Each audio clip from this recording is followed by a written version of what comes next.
وزارة السياحة سلاماويت كاسات وأكد أن مهرجان جنبلالة لدى سيداما كنز تم تناقله عبر الأجيال.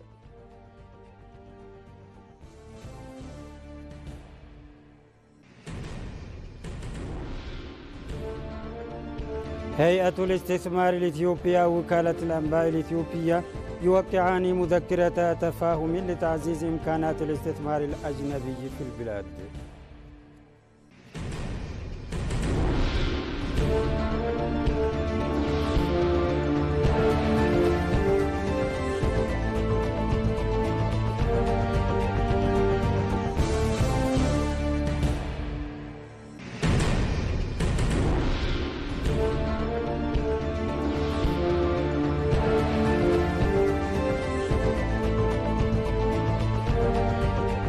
أهلا ومرحبا مشاهدينا الكرام، نشرة إخبارية تأتيكم من قناة هيئة الإذاعة والتلفزيون الإثيوبي من عاصمة أديس أبابا.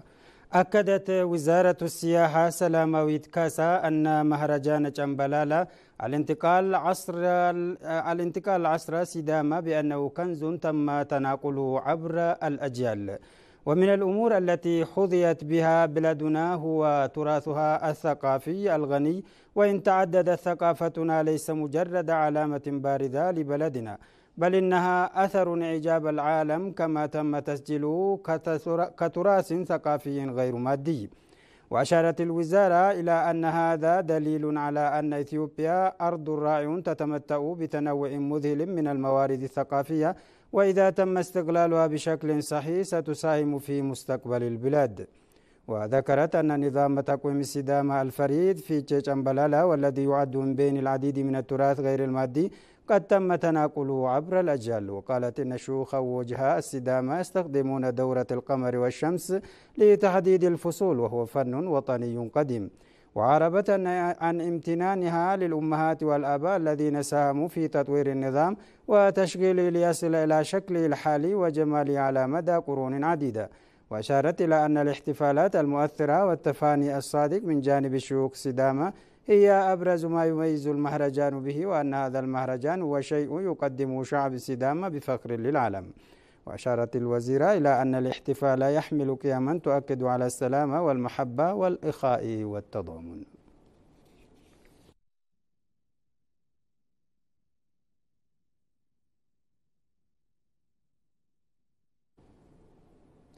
وصف الزوار الأجانب الذين حضروا مهرجان فيتشي جنبلالة بأنه مهرجان للاهتمام ومثير للإعجاب. وقال الزوار إنهم أن مهرجان جنبلالة هو احتفال بالوحدة والاحترام، وأنهم معجبون وسعداء بما رأوا في هذا الاحتفال. وأفاد الزوار أيضا أنهم جاءوا إلى إثيوبيا عدة مرات لحضور مثل هذه العروض الاحتفالية، وأن الشعب مضايف ويمتلك قيما ثقافيا محبوبة. كما عربوا عن وجهة نظرهم بأن أمة سيداما ترى في جنبلالة نقطة تحول في تاريخها مرحبا بالعام الجديد ومعبرا عن آمال مشرقة.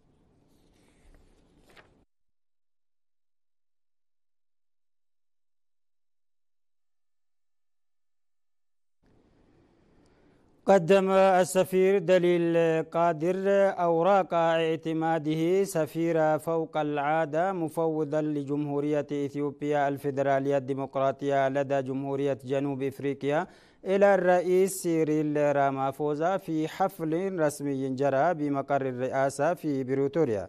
وأشاد السفير دليل في كلمته بالعلاقة التاريخية العميقة التي تربط بين البلدين، والتي بنيت على أسس من الصداقة المتبادلة والروح الإفريقية المشتركة، وأن هذه العلاقات قد شهدت تعزيزا ملحوظا عبر الشراكة الاستراتيجية التي تجمع البلدين، مما يساهم في بناء تضامن قوي وروابط وثيقة بين شعبي إثيوبيا وجنوب إفريقيا. وأعرب السفير عن امتنانه وتقديره نيابة عن حكومة إثيوبيا لدور القيادة الذي لعبته جنوب إفريقيا في تسهيل واستضافة اتفاقية بريتوريا، مؤكدا التزام إثيوبيا الكامل بتنفيذ بنود الاتفاقية.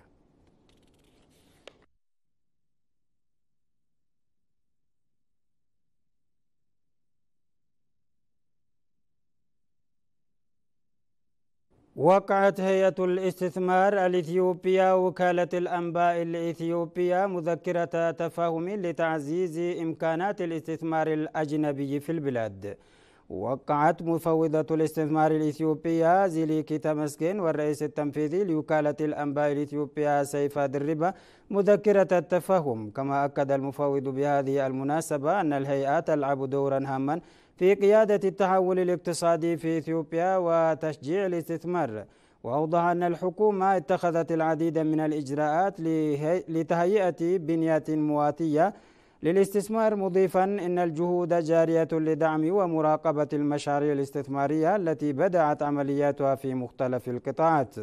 وأضاف أن كل هذه الجهود تتطلب شراكة وترويجا إعلاميا للاستفادة من الإمكانات الاستثمارية الهائلة للبلاد. ومن جانبه أكد الرئيس التنفيذي لوكالة الأنباء الإثيوبية سيف دربة أن الشراكة الموقعة مع الهيئة تأتي في وقت توسع فيه الوكالة نطاق عملها وشراكتها في إثيوبيا وأفريقيا وخارجها. كما أشار الرئيس التنفيذي إلى أن وكالة الأنباء الإثيوبية التي تمتلك 40 فرعا في جميع أنحاء إثيوبيا توزع الأخبار والمحتوى الإعلامي بمثاني لغات محلية ودولية.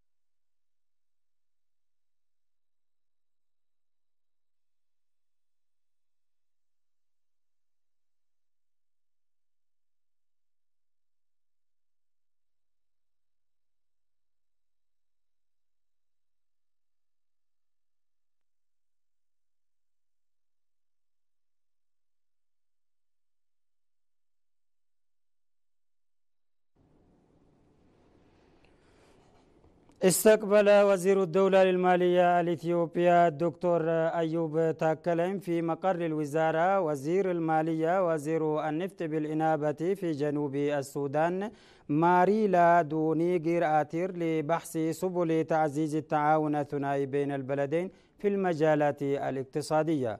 وناقش الجانبان القضايا الإقليمية المتعلقة بقضايا السلام والأمن الإقليمي، مشددين على أن السلام المستدام هو الأساس لتحقيق النمو الاقتصادي والتنمية في المنطقة.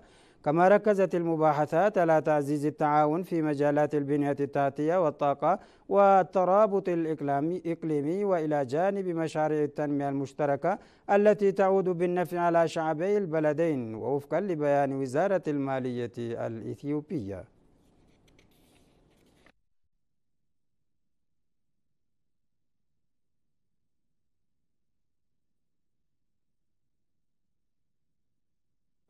أعرب الأمين العام للأمم المتحدة أنطونيو غوتاريس عن قلقه العميق إزاء تصاعد الوضع في جنوب السودان، محذرا من أن البلاد على شفا حرب أهلية وفقا لما ذكره المتحدث باسمه. وجاء هذا البيان عقب ورود تقارير عن وضع النائب الأول لرئيس جنوب السودان ريك ماشار قيد الإقامة الجبرية في العاصمة جوبا. وصرها سيتسفان ديجاريك المتحدث باسم الأمين العام في إحاطة يومية بأن البعثة الأمم المتحدة في جنوب السودان يونيميس تدعو جميع الأطراف في البلاد إلى ضبط النفس والتمسك باتفاق السلام المنشط.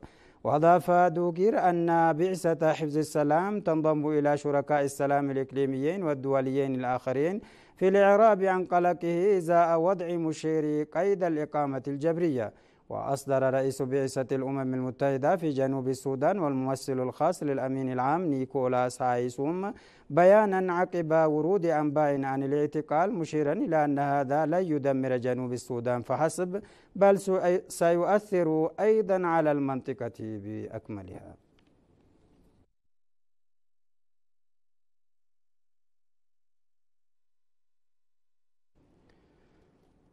متابعينا الكرام، قبل ختام النشرة نذكركم بأبرز ما جاء في الأخبار.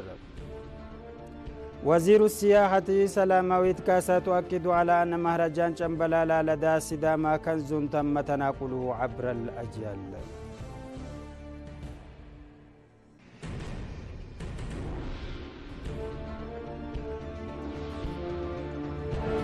هيئة الاستثمار الإثيوبيا ووكالة الأنباء الإثيوبية يوقعان مذكرة تفاهم لتعزيز إمكانات الاستثمار الأجنبي في البلاد.